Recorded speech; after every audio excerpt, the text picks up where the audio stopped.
ഒരുപാട് ബിസിനസ്സുകാർ പാതി വഴിയിൽ ഉപേക്ഷിക്കേണ്ട അവസ്ഥയാണ്. അവർക്കൊക്കെ നമ്മുടെ വാസ്തു എങ്ങനെയാണ് നമുക്ക് ഹെൽപ്പ് ചെയ്യാൻ പറ്റുക? കാരണം വളരെ ആവശ്യമുള്ളൊരു ചോദ്യമുണ്ട്. ഈ ബിസിനസ് എന്ന് പറയുമ്പോൾ ഏറ്റവും വലിയ ബിസിനസ്സുകാരെന്ന് പറഞ്ഞാൽ പ്രപഞ്ചമാണ്.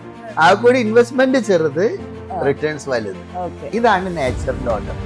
അത് ഇന്ന സ്ഥലത്ത് ക്യാഷ് കൗണ്ടർ ഉണ്ടാകണം, ഇന്ന സ്ഥലത്ത് മെഷീൻസ് വരണം, ഇന്ന സ്ഥലത്ത് വർക്കേഴ്സ് ഇരിക്കണം. നമ്മൾ ഒന്ന് ചിന്തിക്കുക, ഈ നോർത്ത് ഇന്ത്യൻസ് എന്തുകൊണ്ട് ബിസിനസ്സിൽ പുരോഗമിക്കണം? എന്തുകൊണ്ട് അംബാനി കേരളത്തിലില്ല? നമ്മൾ ചിന്തിക്കേണ്ടതാണ്. ഇത് എന്താണെന്ന് വെച്ചാല് ഇവരൊക്കെ ഇതിനെ യൂസ് ചെയ്യും.